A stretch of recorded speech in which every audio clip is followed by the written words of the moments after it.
Yo, what's going on, Holy Culture fam? What's up, positive people? It's B Plus here, and I'm hanging out at Smoke Fest 2025, and I'm hanging out with, man, to me, a legend. He probably won't like he's saying that.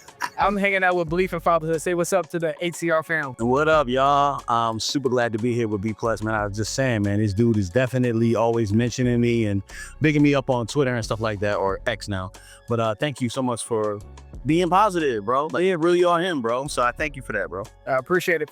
For me, like, the history of CHH is important. Yeah. And I think sometimes artists don't understand the shoulders they're standing on. Yeah. And then also I feel like sometimes fans are just so on like the new hot thing that they don't realize that like it just didn't get popping like 5 years ago or 2 years ago. Yes. There's some history there. So I want to go back to like, man, I think Never Left is the first time I heard you. Never arrived. Never Arrived, sorry. I always say Never Left. I don't know why. But Never Arrived, I think that's the first time I heard you. And then obviously the Dream Junkies days. Yeah. Kind of. Such good days. Yeah. Good music. Yeah. A good pastime. Definitely. But then after that, the Beleaf in Fatherhood album, that was you signing off from making albums. Yeah. I did do that. Yeah. And for me, like that album, matter of fact, I'll say this. My number one, I'm not sure what year that came out, but whatever. 2017. The number one song I listened to on Spotify in 2017 was Activate. Yeah, man. That song was very important to that time. All right, so talk about that song really quick. Okay, so the whole question is, what is it gonna take? What is it gonna have to happen in your life for you to activate yourself? Little boy, it's me talking to myself. What's it gonna take? Who's gonna have to die? What disease you gonna have to get for you to figure out that it's more to this life than the decisions you make? And so That's good. it was another song that I had wrote, produced by, both of these records were produced by Eric Kingsley, but the one I wrote was called Bougie. It's the other side of Activate. And Activate was basically just me asking myself that question, but it was like kind of me just stepping away and figuring out, I don't know if I need, because Christian hip hop is great. The community is great. Artists are great. I have my own conviction about using Jesus's name as a bar. It just don't sit right with me. You know what I'm saying? Because somebody, if there's a name I'm gonna call on, grade its name higher than all other names, Jesus, it doesn't make sense for me to use it as a bar. It just felt weird. So my music has always kind of been more positive than feeling Christian. All right. I love the genre, but there is a little pride monster inside of me that when I start to rhyme, I'm like, but I'm nice though. Oh yeah, right. And so it's not necessary. You know what I'm saying? Like, honestly, like, I realized that sometimes being a good MC and being a good artist is competing on call to be as a father. Hip hop is a genre that is focused on youth and being immature and being young. Yeah. So if you have grown men throwing tantrums because their verse wasn't put on a song or whatever, What is that all about? it's you can't then tell your child not to be, you know what I'm saying? Like have a tantrum. It just don't work that way. And so I had a lot of like internal things I was wrestling with. And then there was a thing of financial. I know that in order for me to be a successful Christian rapper at the time, I had to Jesus it up, to make more money and go on tour. Yeah. And the question, Well, Vinny. well, the question became like, which stage is bigger, my living room or the rap stage? You know, which stage had the most effect on it? And it was my living room. You know what I'm saying? Got you. So that's all Activate for me. And I've been talking about this a lot lately. About 11 years ago, 10 years ago, my men sat me down, took me out for wings. MySpace called Oak Tavern in Cincinnati, Ohio, took me out to eat. And he told me, if my daughter was engaged to you, or if you proposed to my daughter, I would advise her not to marry you. Yeah. And this is my mentor. He's supposed to be like, Yeah, he's supposed to lie to you. exactly. Yeah. And he told me that, and he proceeded to go up one side of me and down the other side of me and told me that my stuff stunk. Yeah. For the better part of like an hour. Yeah. And I sat there, and so that was my moment of like, What's it gonna take?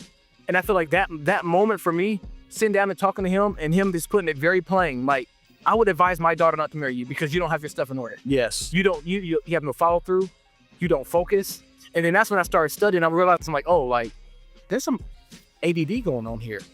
I had no clue. So I'm like, okay, I gotta flip how I think. I gotta flip how I work. I gotta flip when I work, where I'm working.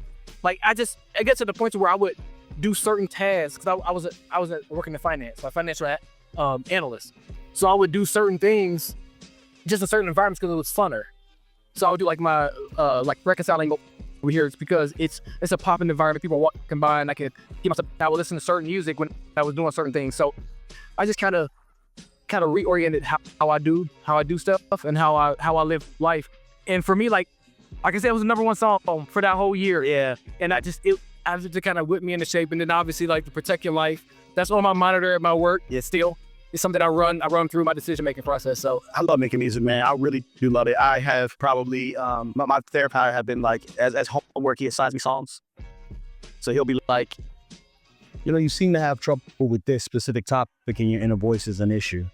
I can write up, like I want, like next week, can you have a song done? So like literally we have like an album or two just as homework for therapy. And then it's been really cool because it's not about vanity. It sounds so interesting. Yeah, my therapist is fire. He's incredible. I have, crazily enough, like I've had to change my inner voice to his voice. It's because my inner voice normally is my mother's voice, and she was extremely negative and abusive. Yes.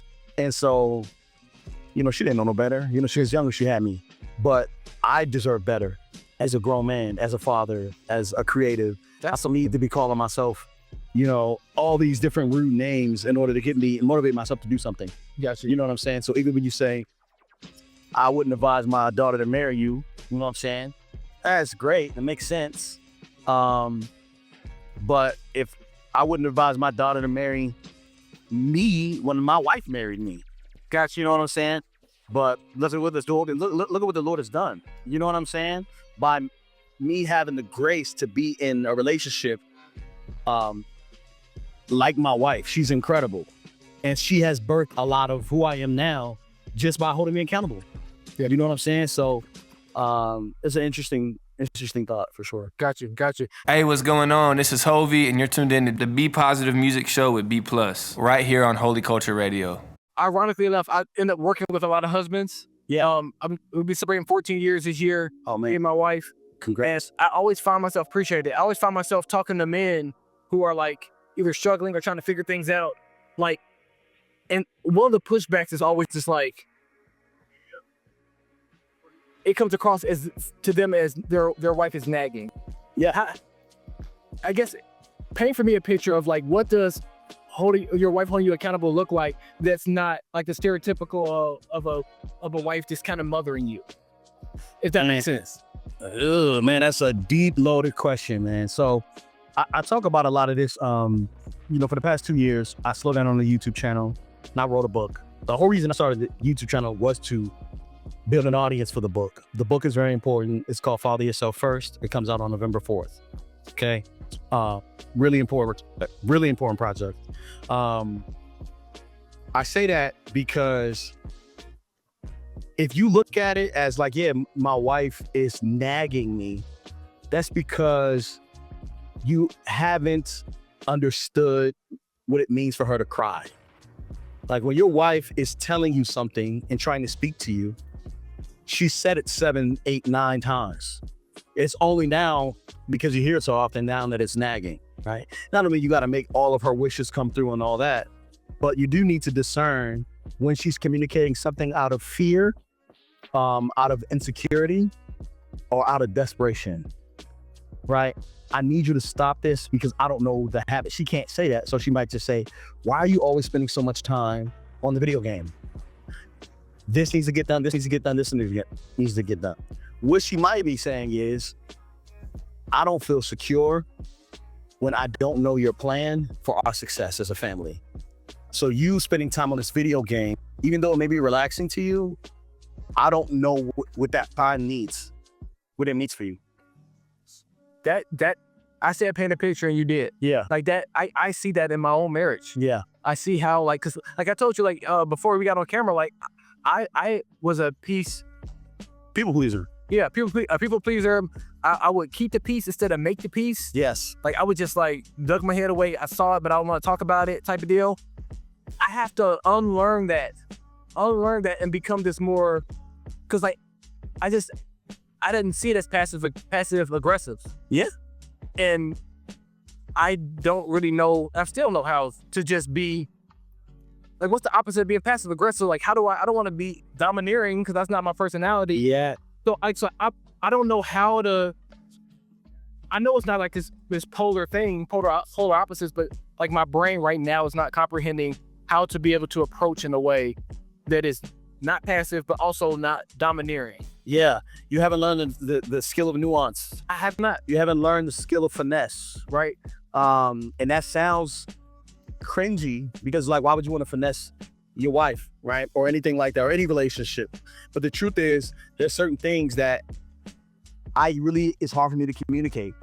So I've been having to develop a better form of communication that I didn't know I had access to. Learning that through therapy. My mother's relationship with me is so like tumultuous. My wife has inherited the drama. Okay. So when my wife asked me to do something, I think, well, I don't want to disappoint her. Because when I used to disappoint my mom, I would get in trouble. You know what I'm saying? I might get slapped in the back, you know what I'm saying? Yeah. Lip to the mouth, you know what I'm saying? Like, one of those things. And so I'm like processing this stuff through trauma. My wife didn't deserve that form of communication. You know what I'm saying? Yeah. So I've had to be able to explain in a way that I see her side and I see my side. I see both sides of the spectrum. So if my wife says, hey, I want us off the YouTube channel by 2023. She said it to me. She came home 2021 from a thing. She was like, by 2023, I don't want us to do YouTube anymore. I want us free. I want that. I said, okay, why? Because, you know, I just don't want our kids to ever have to question, you know, whether or not we love them because we're exposing them to the world. And they didn't ask for that. I said, okay, but aren't we their parents? You know what I'm saying? So like, the way I handled that, I was angry before. And I was like, why would you question me? Why don't you trust me? She was just trying not to do a form of abuse on our children that we didn't really understand the output of social media and all that stuff. Yes, it's new. Yeah. Right. So I had to go, okay, that's fine. Now it's that I got so upset by her questioning my authority. I didn't actually want to lead her heart. I didn't want to say, hey, babe, do you understand that I never wanted to be a father until I saw proof? You understand how many people want to be parents because they see us do it? You understand how many babies are being born in households because they're just seeing it happen? Okay? Forget that, right? Do you know that we have an opportunity to build like, I'm home as a father and as a husband. No other parent that we know is as home as much as I can. And the business that we do affords that, right? Yeah. So I'm actually here to be present because of what we do. And I'm not trying to coerce you. I'm just saying, hey, if I don't do this, I'm going to go to work. You're going to go to work and our kids are going to go to school and we will see each other 4 hours out of the day instead of 20. Yeah. You know what I'm saying? So I'm just like, hey, do you understand what you're asking for? And a lot of times, man, we are just responding to trauma from our youth. And I deserve better than that. She deserves better than that. So we're just working through that, man. But it's okay for you to not know how to do that right now. But there is a form of communication you will meet. If you work, you will meet this form, right? And you'll be able to communicate the things that you really need to, you know? Yeah. In a way that she can understand you. Because before the thing is, it wasn't that I wasn't talking to her. It's that we didn't know how to communicate with each other. I didn't have the language skills, but therapy has given me the tools to say, hey, like, I don't want to harm you. I don't want to embarrass you. I don't want any of those things. But here's what I see. This is Lamar Riddick, and you're tuned into the Be Positive Music Show with B+, right here on Holy Culture Radio. I'm in that phase of where I've done some therapy, but I've stopped. And I feel like that's something that I need to pick up, but I have to find the right person.